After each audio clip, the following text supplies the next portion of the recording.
미쳤어. 너 진짜 제정신이니? 냉장고에 밥 한 톨도 없다니 시어머니를 굶겨 죽일 작정이야. 엄마, 왜 그래요? 맛있게 드세요. 결혼 3일차. 시어머니는 소파에 앉아 찻잔을 들고 생글생글 웃으며 내게 말했다. 은희야, 우리 집은 합리적인 걸 중요하게 생각한단다. 앞으로 생활비는 각자 알아서 해결하는 게 어떻겠니? 나는 방금 시어머니가 시켜서 설거지를 마친 그릇과 걸레질을 한 바닥, 그리고 개어놓은 빨래 더미를 바라보며 미소를 지은 채 고개를 끄덕였다. 네, 알겠습니다. 어머니. 그날부터 나는 퇴근 후 회사 근처 고깃집에 들러 삼겹살 정식을 사 먹고 한강공원을 여유롭게 산책한 뒤 밤 10시가 넘어서야 집에 들어갔다. 5일째 되던 날, 시어머니는 텅 빈 냉장고 앞에서 낯빛이 파랗게 질려 있었다. 같은 날 남편은 회사에서 배가 너무 고파 위경련을 일으키는 바람의 동료들에 의해 응급실로 실려갔다. 15일째 되던 날, 불규칙한 식사 탓에 당뇨가 급격히 악화된 시어머니는 병원 침대에 누워 링거를 맞고 있었다. 그녀는 떨리는 목소리로 전화를 걸어왔다.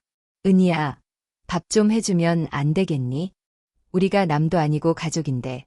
나는 휴대폰 액정위에서 춤추듯 깜빡이는 발신자 이름을 내려다보며 우아한 손놀림으로 종료 버튼을 눌렀다. 어머니, 말씀하셨잖아요. 각자 알아서 하자고요. 이야기를 시작하기 전에 구독과 좋아요, 그리고 댓글로 지금 어디서 시청하고 계신지 남겨주세요. 기쁜 마음으로 인사를 드리겠습니다. 자, 그럼 이야기를 시작하겠습니다. 경기도 외곽의 공기는 싸구려 습기를 머금고 있었다. 복도식 아파트 특유의 묵은 김치 냄새와 계단참에 뿌려진 소독약 냄새가 코를 찔렀다. 나는 4층 현관 앞에 섰다. 흰색 원피스 자락이 문틈으로 새어나온 찬바람에 가볍게 흔들렸다. 오늘은 내가 결혼한 첫날이었다. 결혼식은 구청에서 혼인 신고로 대신했다. 웨딩드레스도 하객도 없었으며 오직 2명의 증인과 도장이 찍힌 서류 한 장뿐이었다.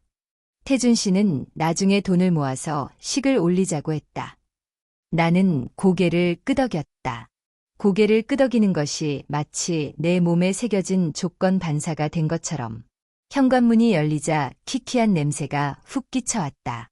그리운 옛 물건의 냄새가 아니라 오랫동안 환기하지 않은 방, 먼지 쌓인 커튼, 그리고 말로 설명하기 힘든 정체된 공기의 냄새였다. 어머, 은희 왔구나, 시어머니. 아니 이제는 어머니라고 불러야 할 유순옥 여사가 현관에 서 있었다. 얼굴에는 속내를 알 수 없는 미소가 걸려 있었다. 눈가에는 주름이 자글자글했지만 그 눈빛만은 유난히 형형했다. 마치 나를 훑어보며 무언가 계산하고 있는 듯했다. 안녕하세요. 어머니, 나는 허리를 90도로 굽혀 깊숙이 인사했다. 허리춤에서 뻐근한 통증이 느껴졌다. 그래, 어서 들어와라. 그녀는 몸을 비켜 길을 내주면서도 시선은 내 뒤에 있는 기내용 캐리어에 고정되어 있었다. 짐이 왜 이렇게 적니? 달랑 이거 하나야. 나머지는 나중에 천천히 옮기려고요. 나는 캐리어를 끌고 문지방을 넘었다. 바퀴가 현관 타일 위를 구르며 드르륵드르륵 소리를 냈다. 고요한 복도에 울려 퍼지는 그 소리는 마치 어떤 선전 포고처럼 들렸다. 현관은 좁았다. 신발 2켤레를 나란히 놓으면 꽉 찰 정도였다. 바닥에는 신발들이 어지럽게 널려 있었다. 태준 씨의 슬리퍼, 어머니의 꽃무늬 덧신, 그리고 밑창이 반들반들해질 정도로 낡은 구두 몇 켤레가 제멋대로 뒹굴고 있었다. 그것들은 무언의 압박을 보여주는 듯했다. 은희야, 등 뒤에서 어머니의 목소리가 들려왔다. 나는 몸을 돌렸다. 그녀는 벽 구석에서 대나무 빗자루를 집어들고 있었다. 손잡이에는 누런 박스 테이프가 칭칭 감겨 있었는데 좋기 10년은 쓴 물건 같았다. 테이프 가장자리는 일어나 있었고 먼지가 엉겨 붙어 있었다. 엄마가 허리가 안 좋아서 그러는데 여기 바닥 좀 쓸어주렴. 그녀는 여전히 알 수 없는 미소를 지으며 빗자루를 내밀었다. 현관이 너무 지저분하지 않니? 내 손가락이 빗자루 손잡이에 닿는 순간 거칠고 따가운 감촉이 전해졌다. 일어난 테이프의 날카로운 모서리가 손바닥을 긁었다. 하지만 나는 손을 거두지 않았다. 네, 어머니, 나는 허리를 굽히고 비지를 시작했다. 거실 소파에서는 요란한 전자음이 들려왔다. 띠링띠링하는 싸구려 효과음과 캐릭터가 죽을 때 지르는 비명소리가 뒤섞여 있었다. 고개를 들어보니 태준 씨가 색바랜 가죽 소파에 누워 휴대폰 화면을 미친 듯이 문지르고 있었다. 화면에서 뿜어져 나오는 푸른 빛이 그의 얼굴을 창백하게 비쳤다. 입을 살짝 벌린 채 몰입한 모습은 마치 조각상 같았다. 그는 나를 쳐다보지도 않았다. 눈길 한 번 주지 않았다. 나는 계속해서 빗자루를 움직였다. 대나무살이 바닥을 긁으며 사각사각 소리를 냈다. 현관의 먼지는 생각보다 많았다. 햇빛을 받아 춤추는 먼지들이 소리 없는 비명처럼 느껴졌다. 머리카락, 과자 부스러기, 언제 떨어졌는지 모를 단추 하나가 빗자루 끝에 모였다. 은희야, 다 쓸었으면 걸레질도 좀 부탁한다. 주방 쪽에서 어머니의 목소리가 날아왔다. 대걸레는 베란다 수납장에 있으니까 찾아봐. 나는 빗자루를 내려놓고 베란다로 향했다. 북향인 베란다는 빛이 들지 않아 우울할 정도로 어두웠다. 유리창에는 뿌연 먼지가 껴있어서 바깥 풍경이 회색빛 덩어리처럼 보였다. 수납장 문을 열자 곰팡이 냄새가 훅 끼쳐와 저절로 기침이 나왔다. 대걸레는 수납장 가장 밑바닥에 처박혀 있었다. 걸레머리는 시커멓게 변해 있었고 천 가닥들은 서로 엉겨붙어 마치 버려진 짐승의 사체 같았다. 걸레를 꺼내보니 양동이에는 지난번에 쓰고 버리지 않은 물이 그대로 남아 있었다. 수면 위로 기름기 낀 거품이 둥둥 떠 있었다. 나는 썩은 물을 버리고 새 물을 받은 뒤 바닥을 닦기 시작했다. 걸레에서 짜낸 물이 타일 위에 축축한 궤적을 남겼다. 허리를 숙이고 힘주어 걸레를 밀 때마다 척추가 찌릿하게 울렸다. 흰 원피스 자락이 젖어 종아리에 달라붙었다. 차가웠다. 거실에서는 여전히 게임 소리가 들려왔다. 아씨, 죽었잖아. 태준 씨가 갑자기 소리를 지르며 몸을 비틀더니 다시 잠잠해져 화면을 노려보았다. 현관을 닫고 거실을 닦았다. 거실을 다 닦고 나서는 복도를, 그리고 안방문 앞까지 닦았다. 꼬박 40분이 걸렸다. 허리를 펴자 누가 주먹으로 두들겨 팬 것처럼 등 전체가 욱신거렸다. 대걸레를 베란다에 돌려놓고 찬물로 손을 씻은 뒤거실로 나갔다. 소파에 누워있던 태준 씨가 그제야 휴대폰을 내려놓았다. 그는 나를 힐끔 쳐다보았다. 그 눈빛에는 내가 해석할 수 없는 무언가가 담겨 있었다. 피로일 수도, 무관심일 수도, 아니면 아무것도 아닐 수도 있었다. 힘들지? 그가 물었다. 나는 고개를 끄덕였다. 그럼 좀 쉬어. 난 좀 더하다 잘게. 나는 제자리에 서서 그의 등을 바라보았다. 구겨진 회색 티셔츠, 뒷목에 송골송골 맺힌 땀방울. 이 남자가 내 남편이었다. 내가 방금 결혼한 남자. 나는 몸을 돌려 침실로 들어가 문을 닫았다. 침대는 낡았고 시트에서는 키키한 냄새가 났으며 베개 커버는 수없이 빨아노랗게 변색되어 있었다. 침대 모서리에 걸터 앉아 발을 조여오던 하이힐을 벗었다. 발목에 붉은 자국이 선명했다. 창밖으로 보이는 경기도의 하늘은 회색빛이었다. 별 하나 보이지 않았다. 멀리 어딘가에서 드라마 대사가 웅얼거리며 들려왔다. 다른 세상의 소리 같았다. 나는 침대에 누워 눈을 감았다. 현관에 세워둔 캐리어는 열어보지도 못했다. 새벽 5시 3분. 나는 노크 소리에 잠을 깼다. 조심스럽고 예의 바른 노크가 아니었다. 쾅쾅쾅. 짧고 강하며 거절을 허용하지 않는 소리였다.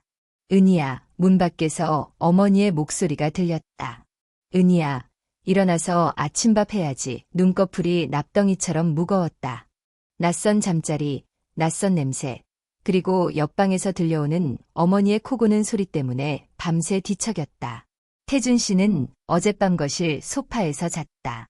습관이 됐다고 했다. 은희야, 노크 소리가 다시 들렸다. 이번에는 더 급박했다. 태준이 8시까지 출근해야 하는데 아침 얼른 해야지. 나는 힘겹게 상체를 일으켰다. 목구멍에서 마른 신음이 새어나왔다. 탁자 위를 더듬어 휴대폰을 찾았다. 화면에는 5시 4분이라는 숫자와 함께 쇼핑 광고 메시지 3개가 떠 있었다. 나가요. 사포로 그근득 거친 목소리가 나왔다. 문을 열고 나가자 어머니는 이미 복도에 서 있었다. 퍼런 잠옷 차림의 머리는 헝클어져 있었고 얼굴은 방금 깬 사람 특유의 부기를 띠고 있었다. 하지만 눈빛만은 맑았다. 불안할 정도로 또렷했다. 빨리빨리 그녀는 재촉하며 주방 쪽을 손가락으로 가리켰다. 냉장고에 재료 있으니까 알아서 챙겨봐. 나는 주방으로 들어갔다.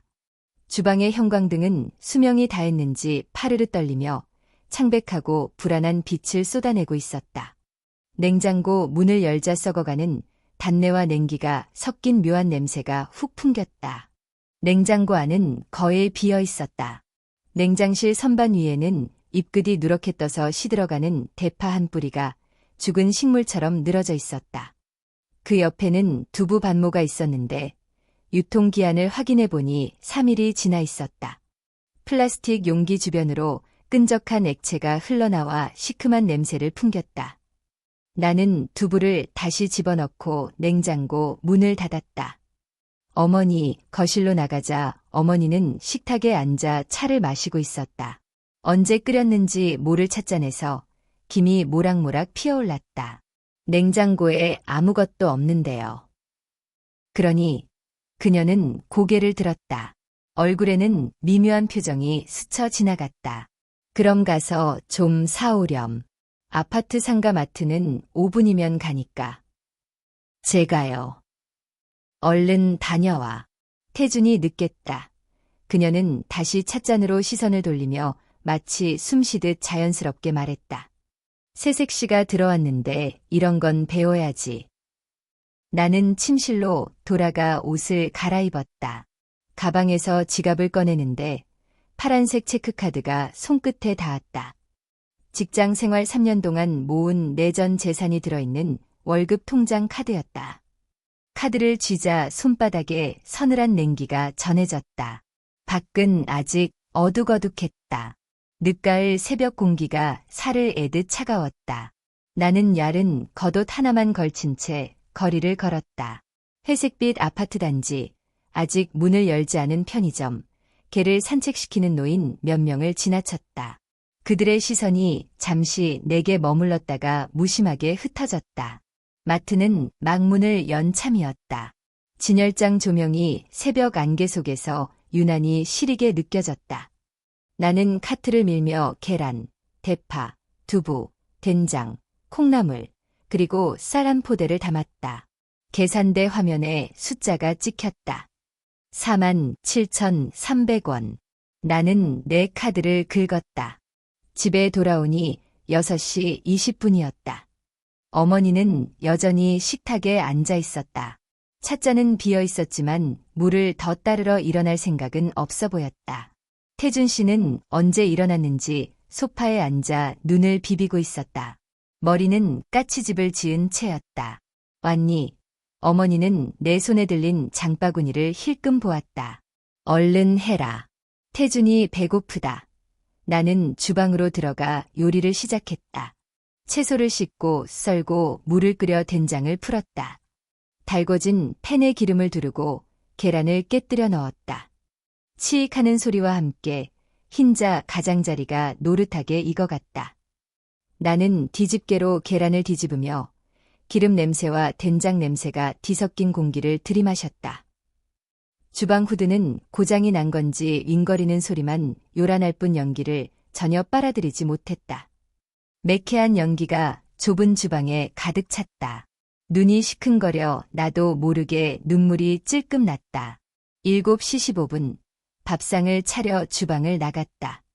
식탁에는 이미 어머니가 앉아 수저를 들고 있었다.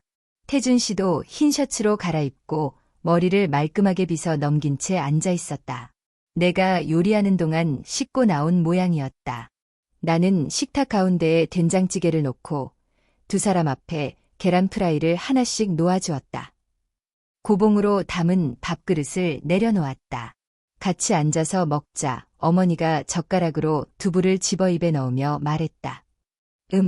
간은 맞네. 나는 식탁 모서리에 엉덩이를 걸치고 국그릇에 밥을 조금 덜었다. 국물은 아직 뜨거웠다. 후후 불어가며 조심스럽게 한 숟가락씩 떠먹었다. 어머니는 밥을 빨리 드셨다. 몇 번 씹지도 않고 밥그릇을 뚝딱 비웠다. 그녀는 손등으로 입을 쓱 닦더니 빈 그릇을 내 쪽으로 툭 밀었다. 설거지는 나중에 해라. 이따가 한꺼번에 하면 되니까. 그녀는 의자를 드르륵 끌며 일어났다. 나는 내 앞에 놓인 빈 밥그릇을 멍하니 바라보았다. 바닥에 눌어붙은 밥알 몇 개와 찌개 국물 자국. 고개를 들어보니 어머니는 이미 거실 소파로 사라지고 없었다. 태준 씨도 식사를 마쳤다. 그 역시 빈 그릇을 내 쪽으로 밀어놓고는 벌떡 일어나 서류 가방을 챙겼다.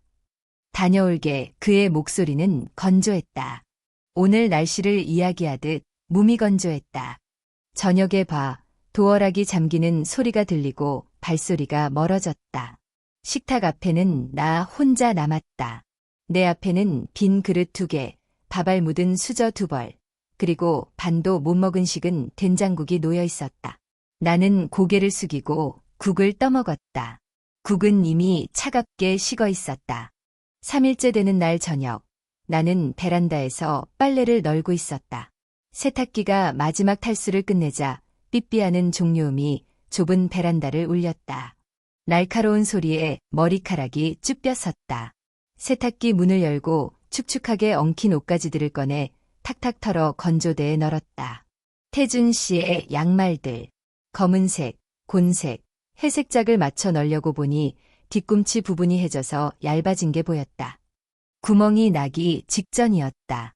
나는 그 양말을 보며 무언가 말하려다 그만두었다. 어머니의 속옷도 섞여 있었다. 낡고 늘어난 살구색면 팬티를 집어드는 순간 기이한 불쾌감이 손끝을 타고 올라왔다.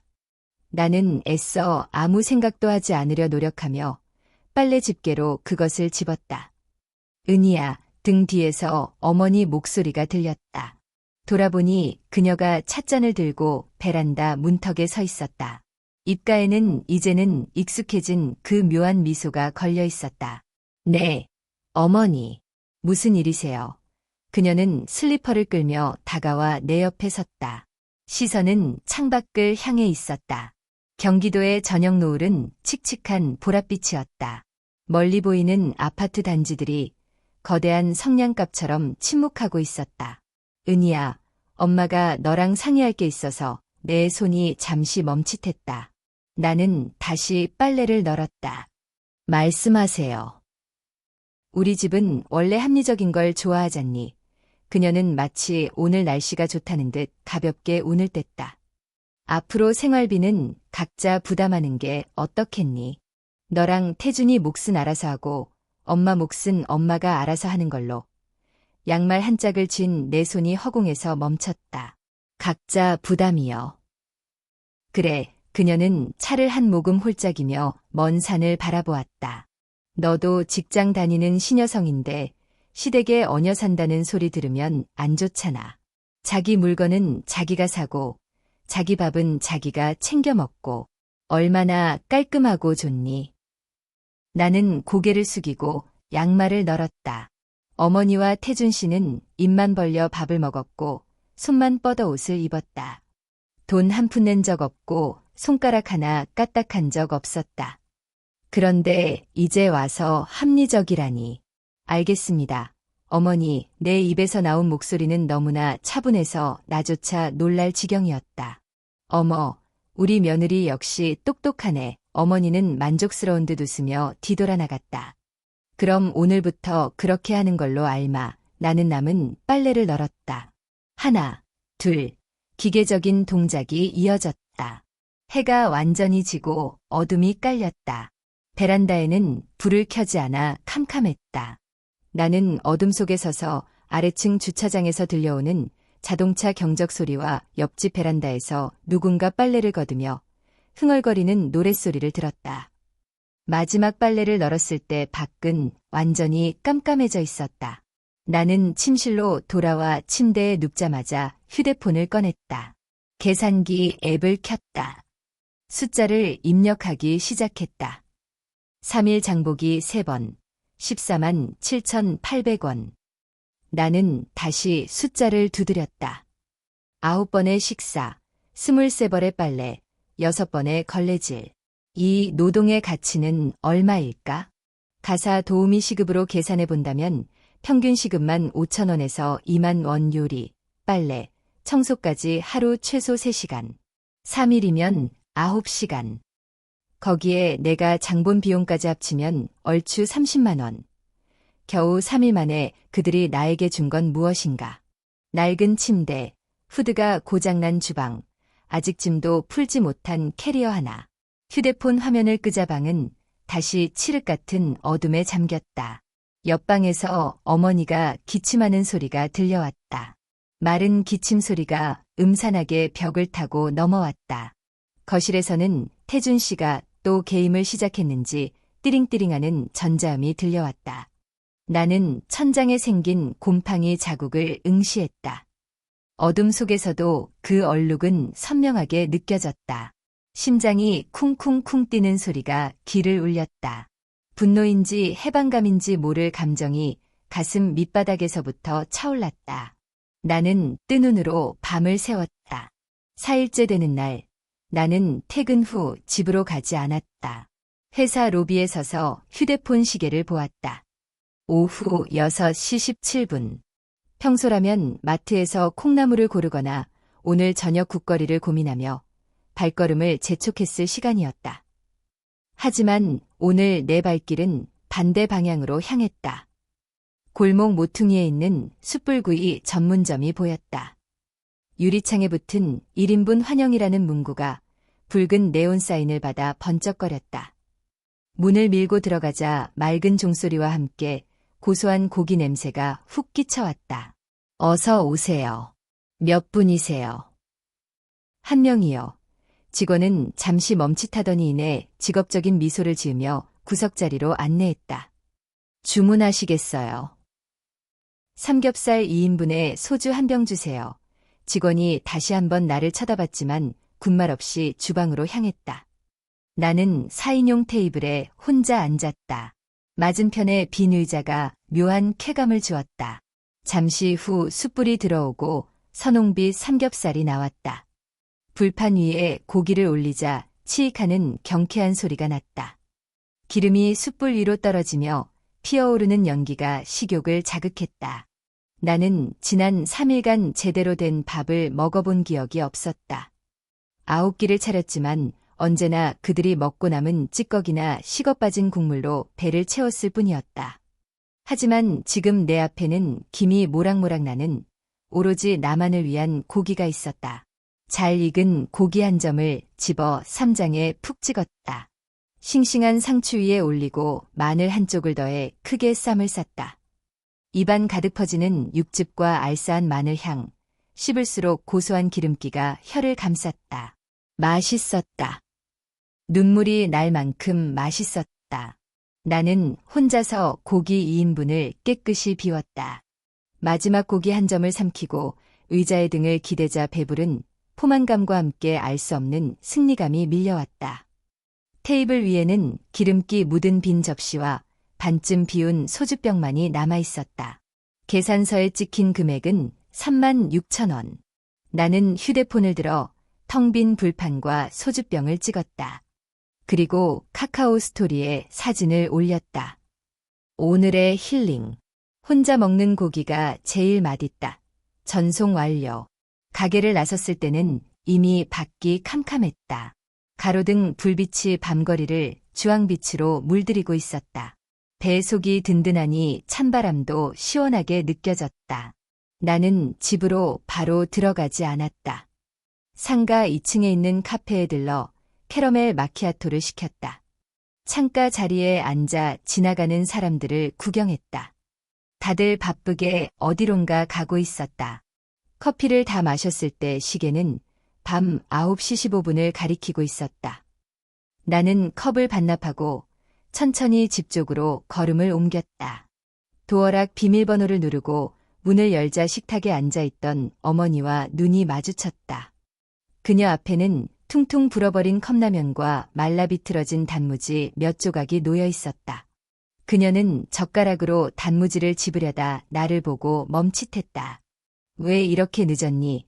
나는 대답 없이 하이힐을 벗어 신발장에 가지런히 넣었다. 밥은 안 하니? 내가 저녁 내내 기다렸는데 그녀의 목소리 톤이 높아졌다. 허공에 멈춘 젓가락이 파르르 떨렸다. 나는 슬리퍼로 갈아 신고 허리를 펴며 그녀를 똑바로 쳐다보았다. 어머니, 각자 해결하자고 하셨잖아요. 내 목소리는 고요했다. 호수처럼 잔잔했다. 저는 밖에서 먹고 왔어요. 나는 침실을 향해 걸어갔다. 내 발소리가 경쾌하게 마루 바닥을 울렸다. 등 뒤에서 젓가락이 그릇에 부딪히는 쨍그랑 소리가 들렸다. 아마 단무지를 떨어뜨린 모양이었다. 뒤돌아보지 않았다. 너 지금 방문을 닫자 그녀의 고함 소리가 뚝 끊겼다. 침대에 걸터 앉아 휴대폰을 확인했다. 아까 올린 카카오 스토리 게시물에 좋아요가 10개 넘게 찍혀 있었다. 대학 동창인 친구가 댓글을 남겼다. 와, 대박. 혼자 고깃집. 멋지다 어디야. 나는 피식 웃으며 답글을 달지 않고 화면을 껐다. 그날 밤은 꿈도 꾸지 않고 푹 잤다. 6일째 저녁 8시. 회사 근처 편의점 야외 테이블에 앉아 삼각김밥을 먹고 있는데 휴대폰이 울렸다. 태준 씨였다. 은희야, 그의 목소리에 평소와 다른 짜증과 당혹감이 섞여 있었다. 냉장고에 아무것도 없어. 오늘 장 안 봤어. 나는 삼각김밥을 한 입 빼어 물고 우물우물 씹어넘겼다. 응, 안 봤어. 수화기 너머로 잠시 정적이 흘렀다. 그럼 저녁은 어떻게 해? 배달시켜 먹어. 나는 남은 김밥을 입에 털어넣고 손가락에 묻은 김가루를 털어냈다. 아니면 직접 해 먹든가. 직접 하라고? 내가 요리를 어떻게 해? 그의 목소리가 커졌다. 배우면 되지. 은희야, 너 진짜 왜 이래? 여보, 나는 그의 말을 끊었다. 생활비 각자 부담하자고 한 건 어머니 아이디어야. 난 시키는 대로 하는 것뿐이고 나는 대답도 듣지 않고 전화를 끊었다. 편의점의 하얀 형광등 불빛 아래 진열된 상품들이 비현실적으로 반짝였다. 나는 자리에서 일어나 쓰레기를 분리수거통에 버리고 음료 코너로 갔다. 바나나, 우유 하나를 집어들고 계산을 마쳤다. 빨대를 꽂아 쪽쪽 빨며 집으로 향했다. 현관문을 열고 들어서자 고소한 기름 냄새가 진동했다. 거실 소파 테이블 위에는 치킨 박스가 펼쳐져 있었다. 양념 반, 프라이드 반. 태준 씨가 닭다리를 뜯으며 입가에 양념을 잔뜩 묻힌 채 우물거리고 있었다. 그는 나를 보더니 닭뼈를 뱉으며 눈을 피했다. 아싸. 맛있게 먹네. 나는 그를 지나쳐 부엌으로 향했다. 체하지 않게 천천히 먹어. 주방에서는 어머니가 물을 끓이고 있었다.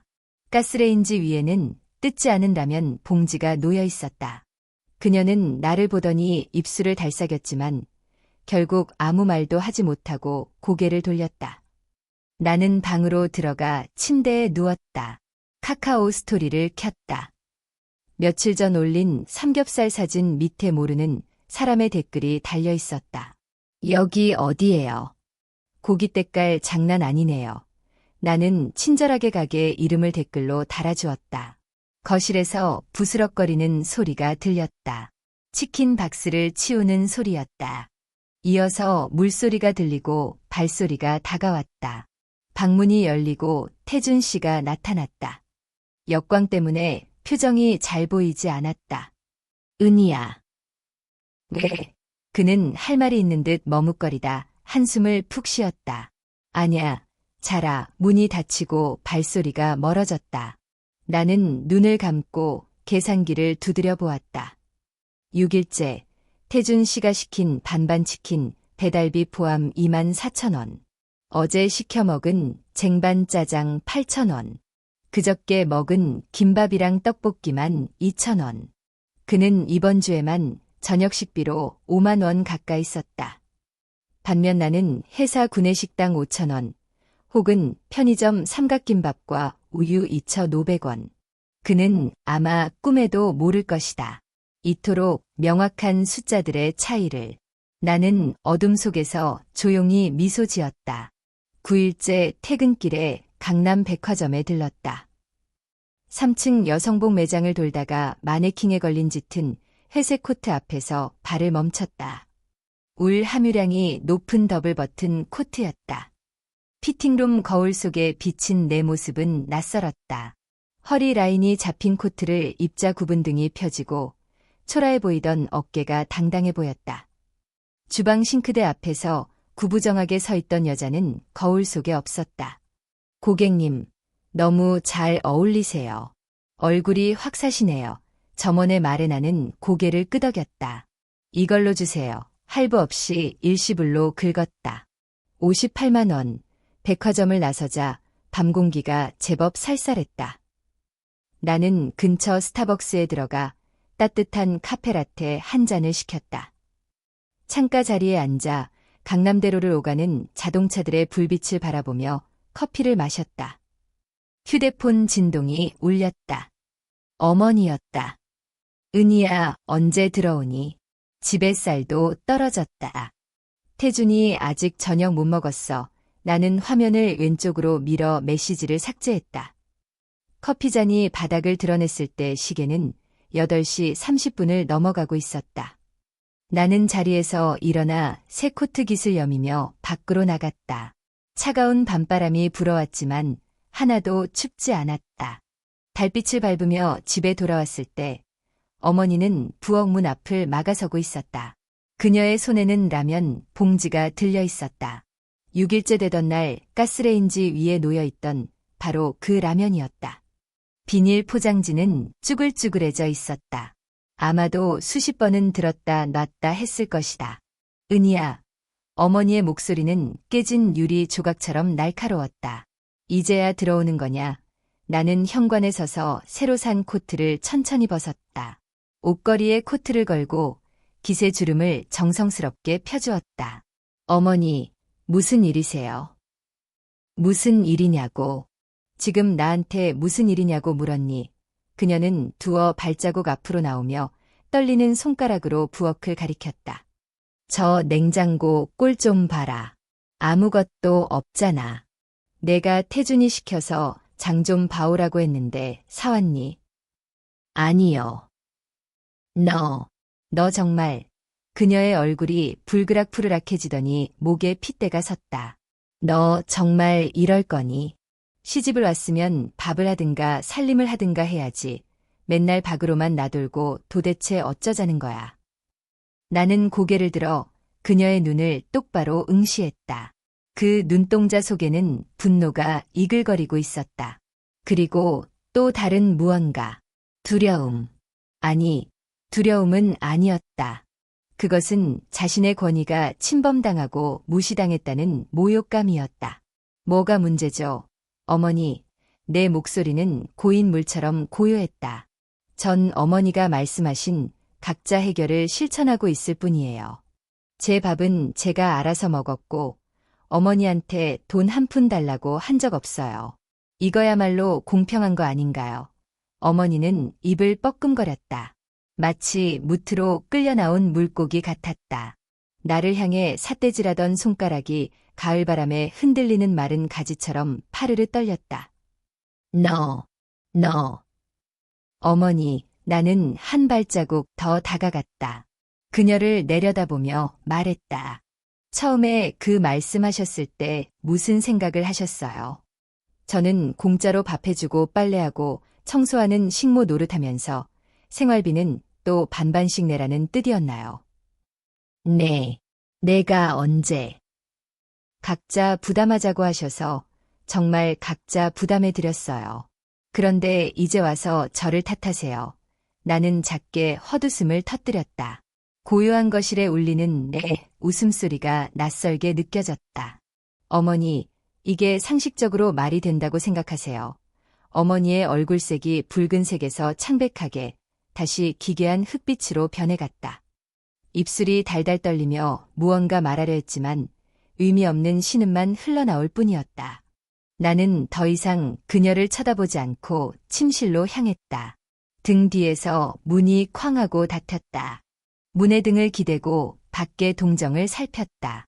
어머니는 한동안 그 자리에 서 있는 듯했다. 낡은 풀무질 소리처럼 거친 숨소리가 들려왔다. 잠시 후 비틀거리는 무거운 발소리가 그녀의 방 쪽으로 멀어졌다. 나는 침대로 가서 누웠다. 천장의 물 얼룩은 여전히 그 자리에 있었다. 일그러진 나비 모양 같았다. 그것을 응시하는 내 심장은 아주 평온했다. 규칙적이고 힘차게 뛰고 있었다. 옷걸이에 걸린 새 코트가 어스름한 불빛을 받아 부드러운 윤기를 뿜어내고 있었다. 58만 원. 그럴 만한 가치가 있었다. 11일째 저녁 7시 무렵. 나는 회사 근처 일식당에서 오마카세를 즐기고 있었다. 이런 식사는 처음이었다. 메뉴판도 없이 셰프가 그날 가장 좋은 재료로 한 점씩 만들어 내주는 요리. 사시미 접시 위에는 참치 뱃살과 단새우, 그리고 이름 모를 흰살 생선이 시소입, 무채와 함께 그림처럼 놓여 있었다. 나는 참치 뱃살 한 점을 집어 간장에 살짝 찍고 고추냉이를 얹어 입에 넣었다. 혀끝에서 생선살이 녹아내리는 순간 나는 눈을 감았다. 기름진 고소함과 생선살의 감칠맛, 그리고 코를 톡 쏘는 고추냉이의 알싸함이 뒤섞여 복잡하고도 황홀한 미각의 향연을 만들어냈다. 그때 휴대폰이 울렸다. 병원에서 걸려온 전화였다. 박태준 환자분 보호자 되십니까? 나는 젓가락을 내려놓고 직원에게 잠시 기다려 달라는 눈짓을 보냈다. 네, 아내입니다.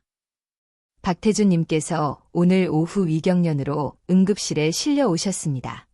지금 처치 중인데 혹시 병원으로 오실 수 있으십니까? 나는 내 앞에 놓인 사시미 접시를 내려다보았다. 단새우가 2마리 남았고 흰살 생선은 아직 손도 대지 않았다. 지금은 곤란한데요. 내가 대답했다. 많이 위독한가요? 급성 위염이라 수액 맞고 경과를 봐야 합니다. 위독한 건 아니지만 식습관 관리가 필요합니다. 네, 알려주셔서 감사합니다. 전화를 끊고 다시 젓가락을 들었다. 단새우를 입에 넣으려는 순간 휴대폰이 다시 울렸다. 이번에는 어머니였다. 통화 버튼을 누르자마자 수화기 너머로 비명이 쏟아졌다. 은희야, 너 지금 내 남편 입원한 거 알고는 있니? 어머니의 목소리는 울음기가 섞여 있었지만 칠판을 손톱으로 긁는 듯 날카로웠다. 밥도 안 해, 집구석도 안 돌봐. 내가 그러고도 사람 집 며느리냐? 나는 휴대폰을 귀에서 살짝 떼어냈다. 셰프가 다음 요리를 내어주고 있었다. 잘 구워진 장어 위에 소스를 바른 요리에서 김이 모락모락 났다. 나는 셰프에게 감사의 목례를 하고 휴대폰에 대고 말했다. 어머니, 각자 알아서 하자고 하셨잖아요. 그럼 태준 씨 식사나 건강관리도 어머니 쪽에서 챙기셔야 하는 거 아니에요? 32 먹은 성인 남자가 자기 밥 하나 못 챙겨 먹는 게 제 탓인가요? 너, 이 못된. 저 지금 식사 중이라서요. 끊을게요. 나는 종료 버튼을 누르고 휴대폰을 무음으로 바꾼 뒤 가방에 넣었다. 장어 맛이 훌륭했다. 달콤 짭짤한 소스와 부드럽게 씹히는 살점이 완벽했다. 나는 천천히, 아주 천천히 음식을 씹어 삼켰다. 단백질과 지방이 에너지로 바뀌어 내 텅 빈 위장을 채우는 게 느껴졌다. 식사를 마치고 계산서를 받았다. 12만 원. 나는 사진을 찍어 카카오 스토리에 올렸다.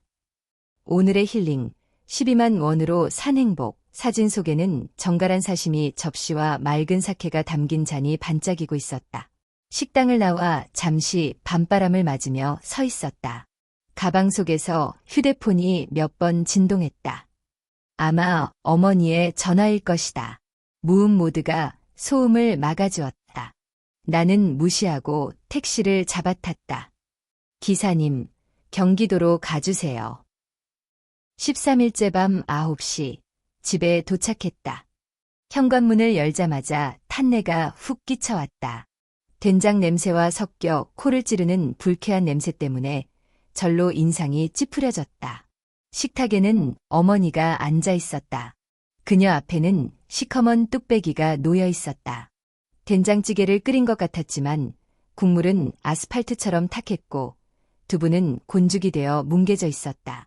그 위로 새까맣게 탄 파 조각들이 둥둥 떠다녔다.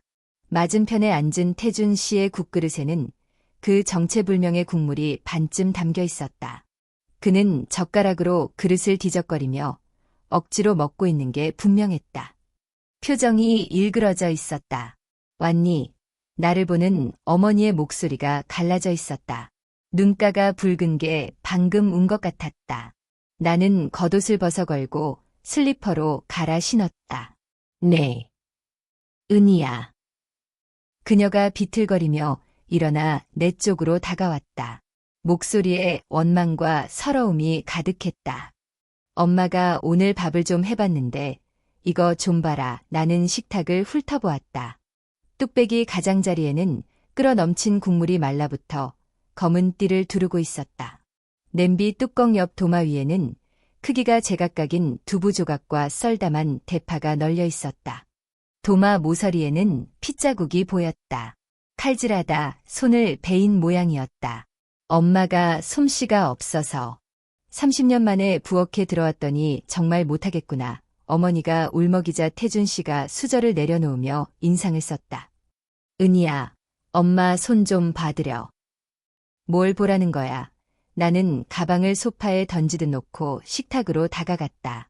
까맣게 탄 찌개를 내려다보았다. 이 다 타버린 된장찌개를 보라는 거야. 아니면 30년 동안 부엌에 손 놓고 며느리 부려먹는 게 당연했던 모습을 보라는 거야. 은희야, 태준 씨가 벌떡 일어났다. 엄마가 노력하셨잖아. 말을 왜 그렇게 해? 노력. 나는 눈을 들어 그를 쏘아보았다. 내가 시집 온 첫날 어머니가 나한테 노력해보라고 하셨니? 내가 처음 한밥 맛이 좀 없어도 어머니가 뭐라고 하셨어? 간은 맞네. 딱 한마디였어. 고맙다는 말 한마디 없으셨다고. 그건 뭐.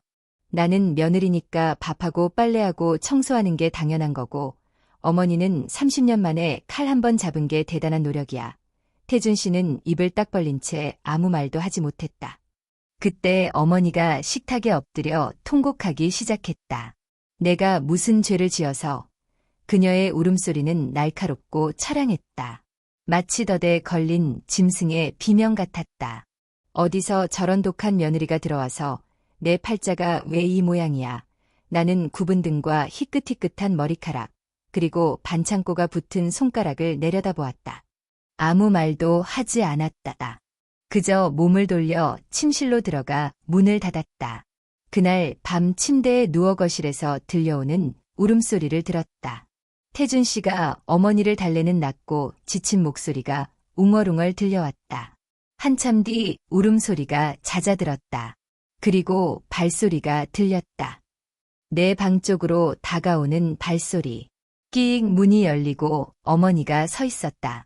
눈은 퉁퉁 부어 있었지만 목소리에는 지금껏 들어본 적 없는 도끼가 서려 있었다. 은희야, 그녀의 목소리는 새소리가 났다.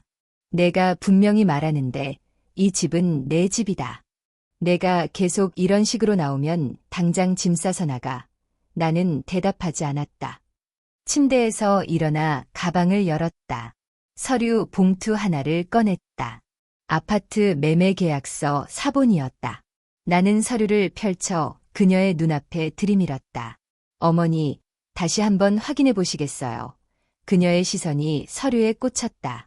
계약금 입금자명, 은희. 주택담보대출 명의자, 은희. 매달 빠져나가는 원리금 상환 내역까지 모든 것이 명백했다. 계약금 제가 냈고요. 대출금도 제가 갚고 있어요. 내 목소리는 낮았지만 단어 하나하나가 모처럼 박혔다. 나가야 할 사람이 누굴까요? 어머니의 얼굴에서 핏기가 완전히 사라졌다. 마치 표백제에 담갔다 뺀 종이처럼 하얗게 질려버렸다. 입술이 경련을 일으키며 열렸다 닫혔다 했지만 목소리는 나오지 않았다. 은희야. 뒤늦게 태준 씨가 달려왔다. 너 엄마한테 그게 무슨 말버릇이야.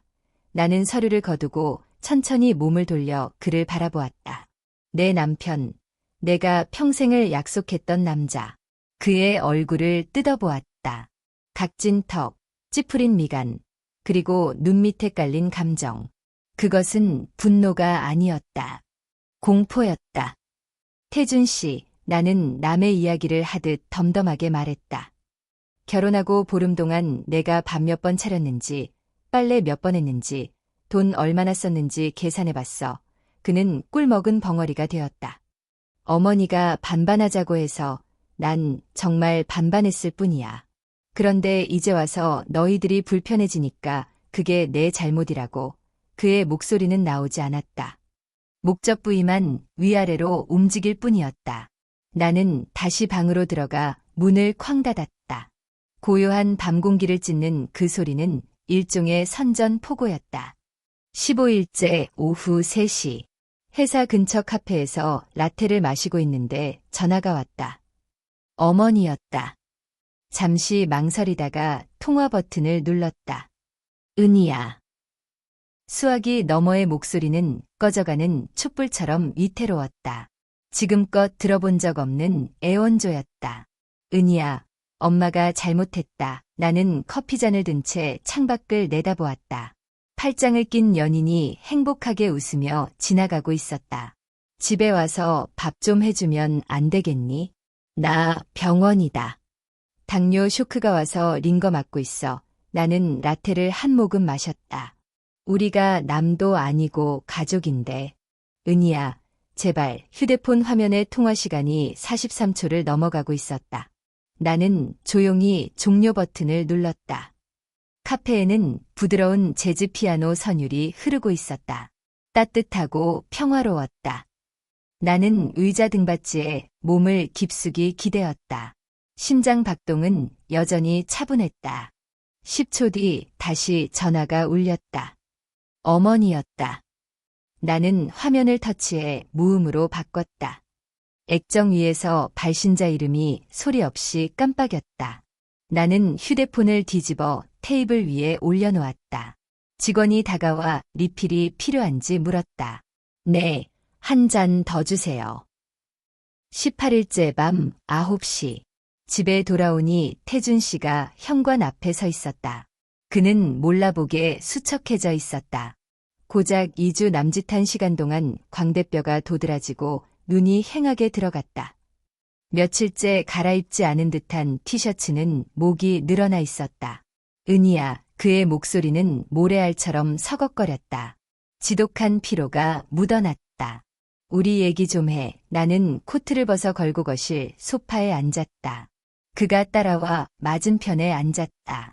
탁자 위에는 말라붙은 물자국이 컵 받침처럼 남아있었다.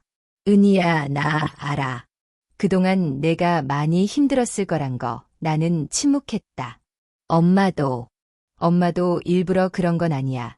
그는 고개를 숙인 채 깍지 낀 손만 내려다보았다. 그냥 옛날 분이라 생각이 좀 고지식하셔서. 여전히 침묵. 나도 잘못했어. 그가 붉어진 눈으로 나를 쳐다봤다. 결혼하고 나서 난 아무것도 안 했어. 내가 다 해주는 거 당연하게 생각하고 난 게임만 하고. 이제야 알았니?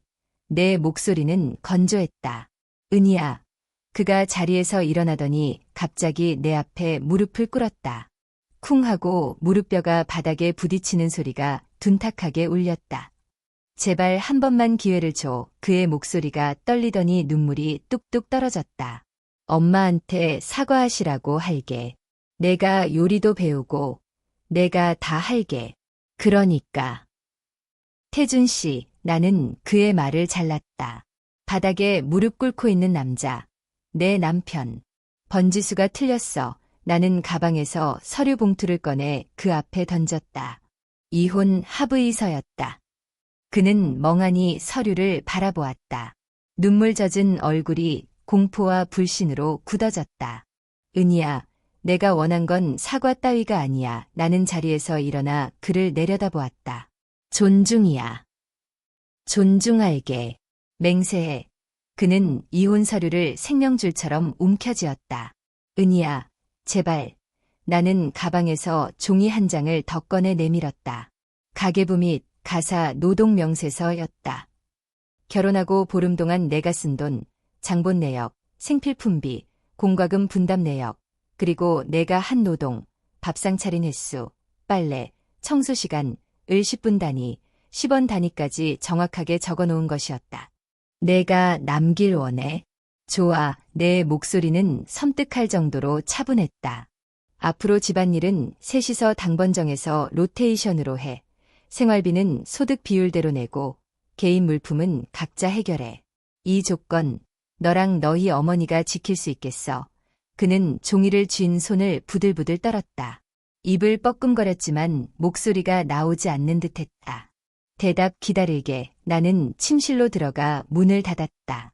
문이 닫히는 순간 거실에서 억눌린 울음소리가 터져나왔다. 무언가 무너져 내리는 듯한 처절하고 무거운 소리였다. 나는 뒤돌아보지 않았다. 어머니가 태어나던 날은 날씨가 흐렸다. 하늘은 회색빛 구름으로 뒤덮여 금방이라도 비를 쏟아낼 듯했다. 창으로 스며드는 바람에 습한 냉기가 서려 있었다. 나는 거실 소파에 앉아 커피를 마시고 있었다. 마트에서 산 드립백으로 내린 커피에 우유를 조금 섞었다. 맛은 투박했지만 온전히 나를 위한 커피였다. 도어락이 해제되는 소리가 들렸다. 문이 열리고 태준 씨가 들어왔다. 그 뒤로 어머니가 따라 들어왔다. 그녀는 늙어 있었다. 보름 사이에 흰머리가 부쩍 늘었고 주름도 깊어 보였다. 허리는 구부정했고 태준 씨의 부축을 받아야 겨우 걸음을 옮길 수 있었다. 나를 본 그녀가 멈칫했다. 나는 커피잔을 내려놓고 천천히 일어났다.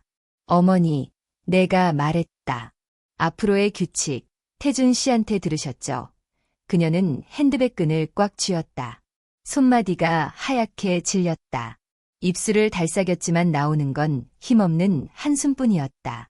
이윽고 그녀가 고개를 떨구었다. 그 순간 나는 보았다. 그녀의 눈을 스치고 지나가는 감정을. 공포였다.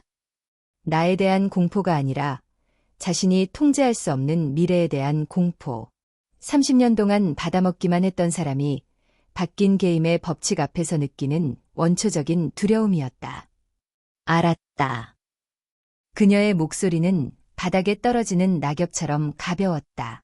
은희야, 나는 대답 대신 가볍게 고개를 끄덕였다.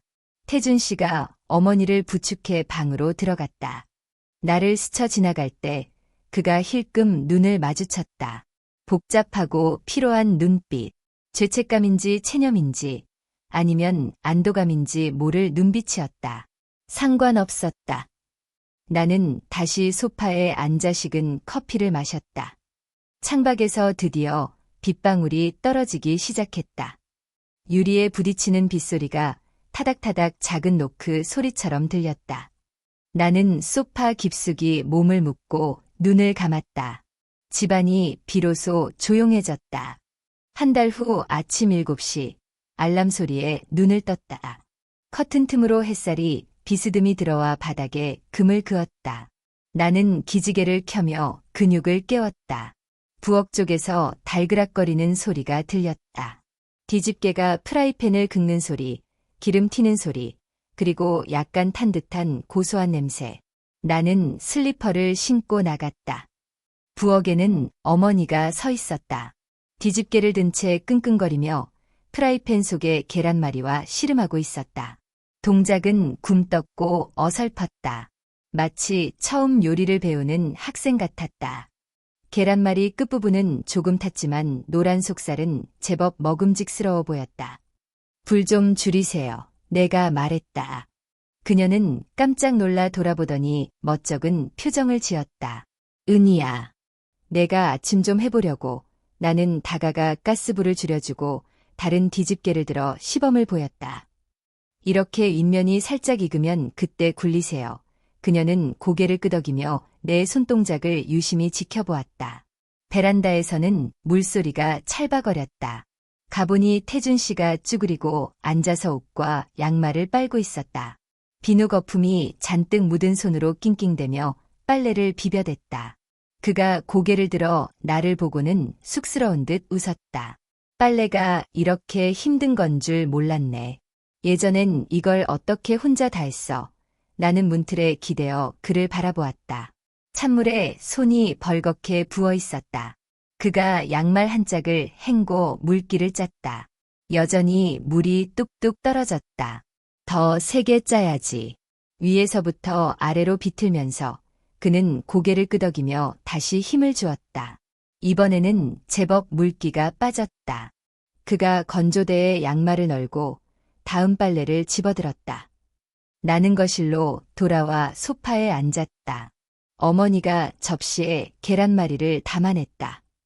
모양은 삐뚤삐뚤하고 색깔도 얼룩덜룩했지만 못 먹을 음식은 아니었다. 나는 입꼬리를 살짝 올렸다. 30일 만에 세상이 뒤집혔다. 당연하게 서비스를 받던 사람들이 이제 스스로를 돌보고 있었다. 말 한마디로 사람을 부리던 사람들이 노동의 무게를 손수 체험하고 있었다. 이건 위대한 승리가 아니었다. 그저 공평함이었다. 시간은 흘렀다. 일주일 뒤 어느 저녁, 퇴근하고 돌아오니 집안이 평소보다 조용했다. 거실 식탁에 태준 씨가 앉아 있었다.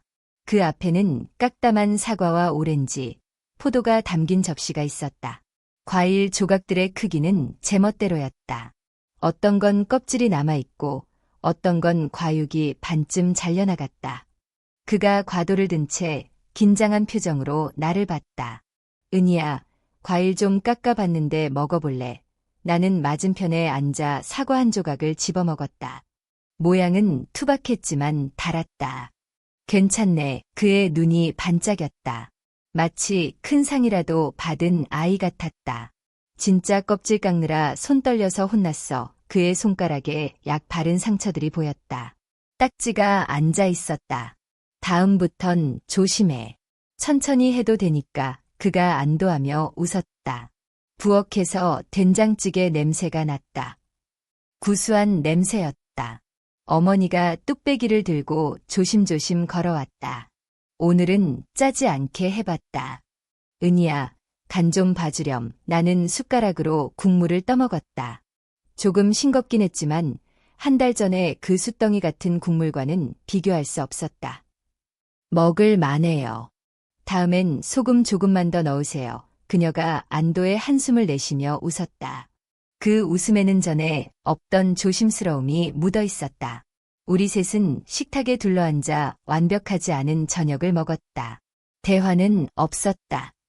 수저 부딪히는 소리와 음식을 씹는 소리만 공간을 채웠다. 창밖으로 어둠이 내려앉고 건너편 아파트 단지에 하나둘 불이 켜졌다.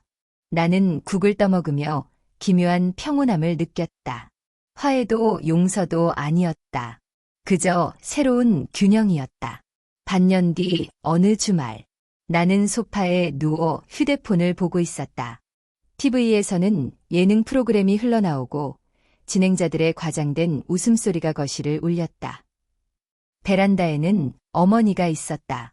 그녀는 요즘 다육식물을 키우기 시작했다. 통통한 초록색 잎들이 보석처럼 화분에 담겨 있었다. 그녀는 분무기로 물을 뿌리며 잎사귀 하나하나를 아이 다루듯 살폈다. 부엌에서 커피 머신 돌아가는 소리가 났다. 원두 갈리는 소리, 그리고 향긋한 커피향. 태준 씨가 머그잔 2개를 들고 나왔다. 자, 뜨거우니까 조심해. 그가 내게 한 잔을 건넸다. 컵의 온기가 손바닥으로 전해졌다. 그는 남은 한 잔을 들고 베란다로 갔다. 엄마, 커피 드세요. 그래. 향이 좋구나. 태준 씨가 웃으며 돌아와 내 옆에 앉았다. 나는 커피를 한 모금 마셨다. 드립 커피 특유의 쌉싸람이 입안을 감돌았다. 요즘 실력이 늘었네. 진짜. 난 너무 쓴가 싶었는데. 딱 좋아. TV 속 사람들은 여전히 깔깔대며 웃고 있었다. 나는 소파에 깊숙이 기대어 눈을 감았다. 나른한 졸음이 밀려왔다. 이 집은 반년 전과 완전히 달라져 있었다. 숨막히는 억압도, 착취당한다는 분노도, 소리 없는 강요도 사라졌다. 그 자리를 채운 건 낯설지만 편안한 고요함이었다. 그날 밤 잠들기 전 태준 씨가 뒤척이다가 나를 뒤에서 안았다. 그의 숨결에서 옅은 커피 향이 났다. 여보. 그의 목소리는 잠기운에 젖어 있었다. 이 집 포기 안 해줘서 고마워. 나는 눈을 뜨고 창밖의 달빛을 바라보았다. 달빛이 천장의 은색띠를 그리고 있었다. 대답하지 않았다. 나는 알고 있었다. 내가 남은 건 사랑 때문이 아니었다. 용서 때문도 타협 때문도 아니었다. 그저 이 집이 드디어 내가 만든 규칙대로 돌아가기 시작했기 때문이다. 수많은 며느리들을 짓눌러온 그 거대한 산, 당연한 희생이라는 이름으로 포장된 착취. 나는 18일 만에 그 산을 뒤집어 엎었다. 달빛이 내 얼굴 위로 쏟아졌다. 나는 눈을 감으며 입꼬리를 살짝 올렸다. 태준 씨의 숨소리가 고르게 변했다. 그는 잠들었다. 나는 천장의 은색빛을 바라보며 깨어 있었다. 한참 뒤에야 나는 천천히 잠속으로 빠져들었다. 그날 밤 나는 꿈을 꾸지 않았다.